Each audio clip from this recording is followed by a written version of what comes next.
Good morning, everybody. Jim Feist and Hank Goldberg here in Las Vegas. Hank, it's going to be a really exciting night. Game 7 of the World Series. It's been a really great baseball season. I'm excited to see the end tonight. Well, it's something that's never happened before in the history of the World Series or in the history of any major sport, and that is where a series is best of 7, where the visiting team has won all 6 games. It's never happened before in any sport. Wow. Well, I guess there's always a first time for everything, right? That's nice cliche. Very good. How are you feeling today? Good. I've been busy with the Breeders' Cup, talking to trainers and getting ready for Saturday. Chad Brown has an undefeated horse in the Classic. Horse has never gone a mile and a half before, and the horse is 5 for 5. He could have gone in the mile and probably won that, and he's going to be favored in the Turf Classic. Although there's a Euro in there who I think has a good chance. The question is, why take a chance doing something the horse has never done before? But Chad knows what he's doing, and the horse hasn't been out since August. Now he's going to have to do a mile and a half against a couple of talented Euros. Well, that'll be an interesting race, and of course there are 11 horses going in the Classic. Wow, that sounds really interesting. I look forward to watching that too. A lot of good sports going on. How about Tiger Woods? He bounced back and had a win. I mean, this guy's he's still got some gas in that tank. Yeah, I mean, people are looking at that and saying, well, he played great. The tournament was in Japan, and he didn't have to beat any of the top golfers in that, except for 1 or 2. Well, he didn't have a lot of competition, but still he won. And give the guy credit. He's come off several injuries and still going. He's still a competitor. Yeah, he definitely was an unbelievable talent in his career. That's for sure. And he's still going. Hats off to him. Anything going on in football this week that's especially exciting in the colleges or pros? Yeah. New England's playing at Baltimore. They're finally going to play a good team. What do you think about Lamar Jackson? Belichick has had great success against young quarterbacks. Well, this one's a little kind of exceptional because of his running ability, and he has improved, and they've done a great job with him, passing-wise, too. And I think this is going to be a tough, low-scoring game because Baltimore's got a terrific defense, and so does New England. New England's one shortage on defense is stopping the run. And this is a guy who can run, and he's got other guys who can run. And so they're a real good matchup. It's at Baltimore, and this is the first of some games where New England is going to be tested. So that's what makes the game so attractive. So that's going to be a great game. And I think it's the primetime game on Sunday. Hey, Dallas, well, go ahead. Hey, you mean you're not excited about the Jets versus the Dolphins? Only because if the Jets lose, that could be the end of Gase before the season's over. I'll tell you, the pressure is really on Gase. Everybody's on him right now. They're ripping the heck out of him. The Jets are trading players now. The quarterback, Gase is supposed to specialize in quarterbacks. He's thrown, I think, 7 picks in the last 2 games, and he's going backwards.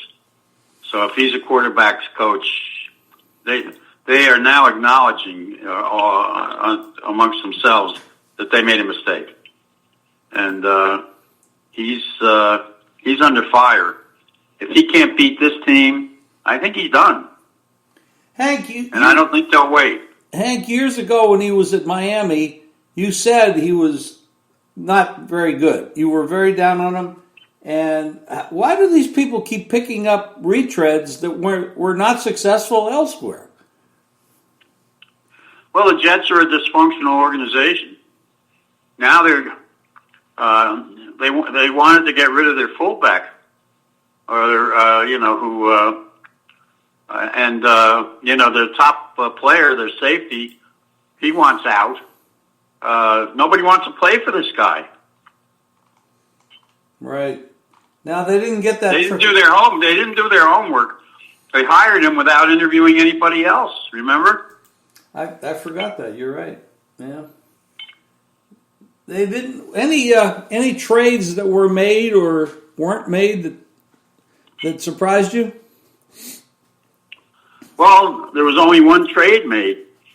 The Dolphins made it, and let me explain that to you real quick. They made the trade for money purposes. Talib was traded there. They made the trade so they could buy a draft pick. Talib will never play a down for the Dolphins. He's on injured reserve right now, and he will not play it down. I talked to the people in Miami who told me what that trade was all about. They made that trade so they could get a 5th draft pick. And it took $3 million off the hands of the, not to get too, long-winded about it, took millions of dollars off the hands of the Rams. And he will be, when he's ready to play, the Dolphins will get rid of him too. But they didn't get through that deal so he could play for the Dolphins. It was all about getting another draft pick. Interesting. Very interesting. Very strange trade. Yeah, I would say. You wonder what the Dolphins are doing. It's just, it doesn't look like they're going to climb out of the hole pretty soon. They do some strange things off the field and on the field, but it doesn't look like they're trying to win. But then they play well enough to get close, and they've covered the last 3 games. But well, you know what, Pittsburgh got off to a slow start. They weren't ready for the beginning of the game. The quarterback threw a pick on his first pass, and that's how the Dolphins scored early. But after that, they didn't score again. Correct. They stink. They're the worst. Somebody else said it after the game, that they're the worst team. In evaluating this game on Sunday, talking about why the Jets should win, said once again, the Dolphins are the worst team that professional football has seen since the merger. Wow. Well, Cincinnati is close behind. They're a mess. They made the coaching change that thought that they would make a difference, and certainly have not. It's actually made it worse. And I guess they're vying for number 1 draft choice. But well, they're going to bench the quarterback this week, and they want to take a look at the guy they drafted. So he's going to play. Next subject. Speaking of benched quarterbacks, Flacco, was he benched because of the injury or because he spoke out? No, he's got to have surgery. Oh, Flacco's going to have surgery? I didn't know that. Yeah, he has a neck. He's going for a second opinion, but he's probably done for the year. Wow. Do you know anything about this backup quarterback that's going to start this week? He's a guy that they picked up. I don't think they're going to, because the guy they drafted, I don't think he's ready to play yet either. He isn't. No, he's not.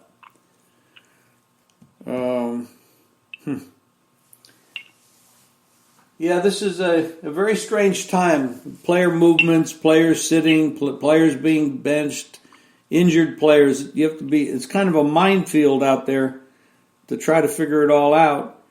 Washington Redskins drafted Haskins, but I'll tell you, when he's been on the field, he has not looked like he's ready to play. Well, he's got to be ready this week because he's the starter. he's playing. From what I've seen, that's going to be a disaster. But I could. They don't have a choice because Keenum is also hurt. Wow. Well, this is, I guess, you'd call a transition year for a lot of NFL teams.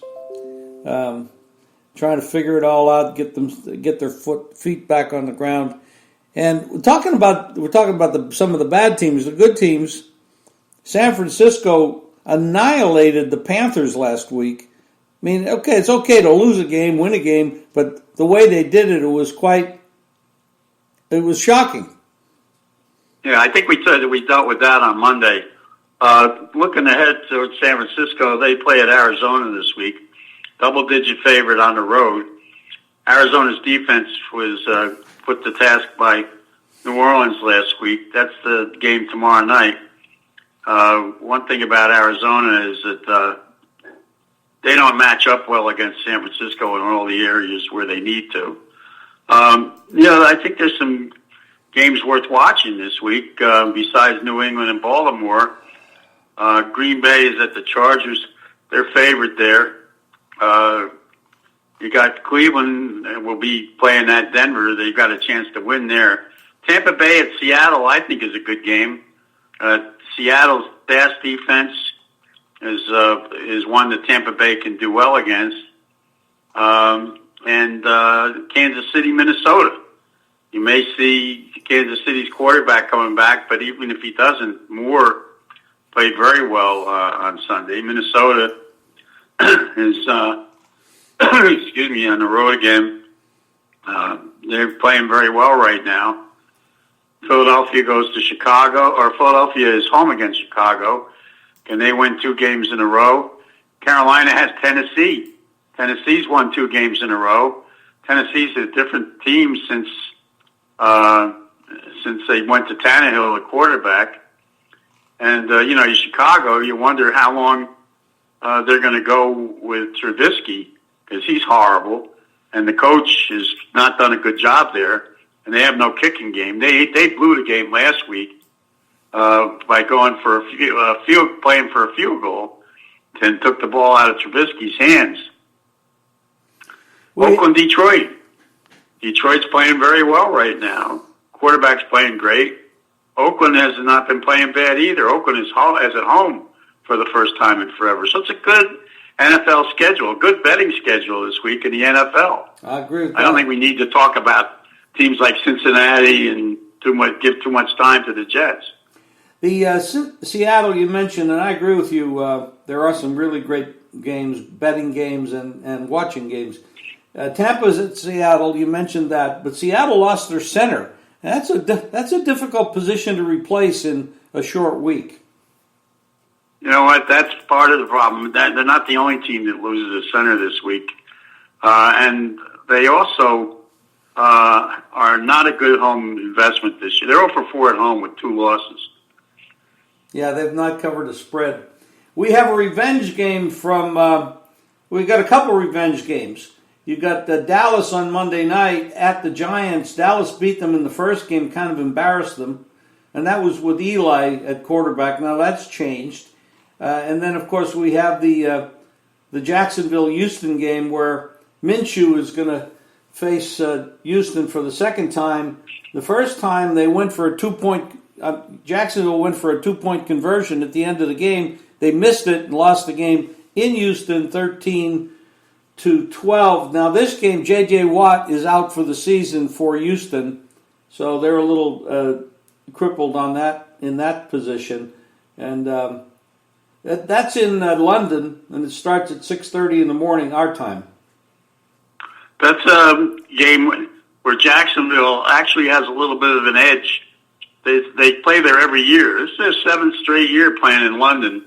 And their last 4 games over there, they're 3-1. So they know how to make the trip. And their running back, Forsett, is the second leading rusher in the league, going up against a team that is not that good against the run. And their secondary is not very good right now. They're a little banged up there.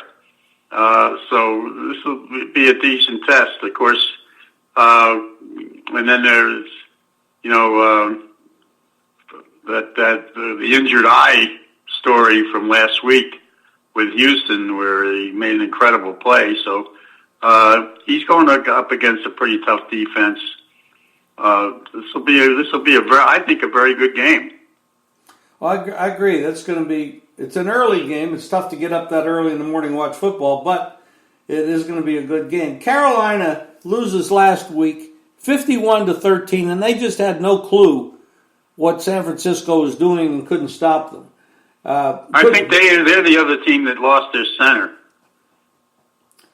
Carolina did. Yeah. Well, that's going to make it harder to match up against Tennessee. 68% of the wagers so far are on Carolina in that game. But laying 4 points, I'm not going to lay 4 points, especially if their center is out. That's well, you don't know how they're going to react to the way they got the thrashing last week. And now they got a question mark at quarterback after he went without an interception in his first 4 games. He threw 3 picks last week against the San Francisco defense. That San Francisco defense is so good. They've got 4 guys who have 20 sacks between them.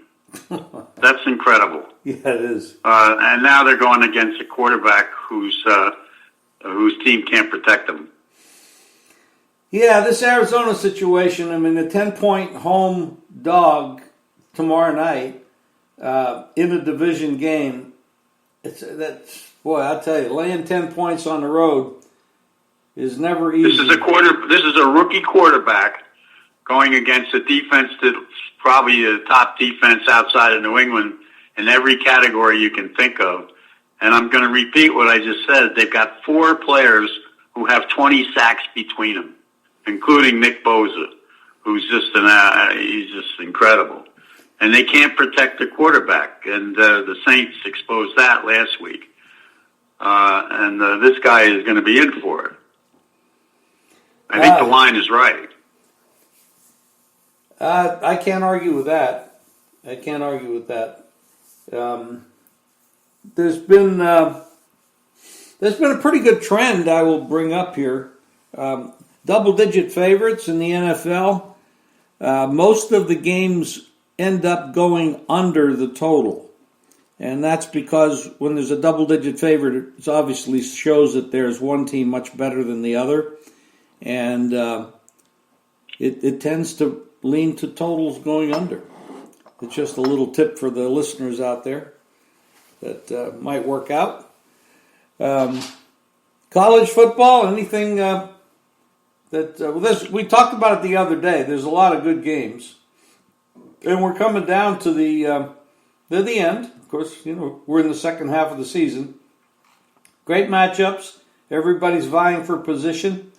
And you're bound to get some upsets. It happens every year. Well, the big game in the South is going to be Florida, Georgia. That's always a good game. And I know Dino always liked the underdog in that game when he was around. Georgia's a big favorite in the game, and I think people are overlooking the job that Florida coach has done with his team. They have a good defense, and they're pretty good. That might be a better game than people think. I believe that too. That's probably true. Well, Hank, anything else you want to cover? Otherwise, we'll sign off until Friday. Yeah, Friday is going to be we'll have to do a short one on Friday because there's 5 Breeders' Cup races on Friday. Wow. And they start fairly early. And then I'll be involved in that. And I've got lots of television work to do this week. Thursday, I'll be doing 2 shows, one for football and one for Breeders' Cup. I like a lot of dogs this week in the NFL. And I think there could be some real opportunities with some live dogs. I agree. And by the way, I think the Pittsburgh quarterback played pretty well. I thought that the announcer on the game was pretty hard on him. He got off to a slow start, but he made some great throws. with guys in his face as the game went on. And not that the Miami's any great shakes, but and by the way, Miami, their best defensive back who's playing for Pittsburgh now. Yeah. So, and he had 2 picks. He had a nice game for the Steelers. Yeah, and the picks were against Fitzpatrick versus Fitzpatrick. It was kind of cool. Well, Fitzpatrick managed to throw. They were raving about Fitzpatrick. Meanwhile, he threw 2 or 3 interceptions in the game, and also had a fumble. So I'm tired of the Fitzpatrick story. All right, Hank. Have a great day. We'll hook up if we can on Friday, and good luck this week. Yeah, we can do it. It just have to be. I can't do too long a deal because it's Breeders' Cup Day. It's a holiday. It's. You're right. It's exciting. Take care, Hank. Thank you. Okay. Bye-bye. And don't forget, go to the website, JimFeist.com, for all you want in sports. And Hank's picks, my picks, and Dave Koken is on there as well. So we'll talk to you soon. I'll be doing a podcast with Joe Mack later today or tomorrow.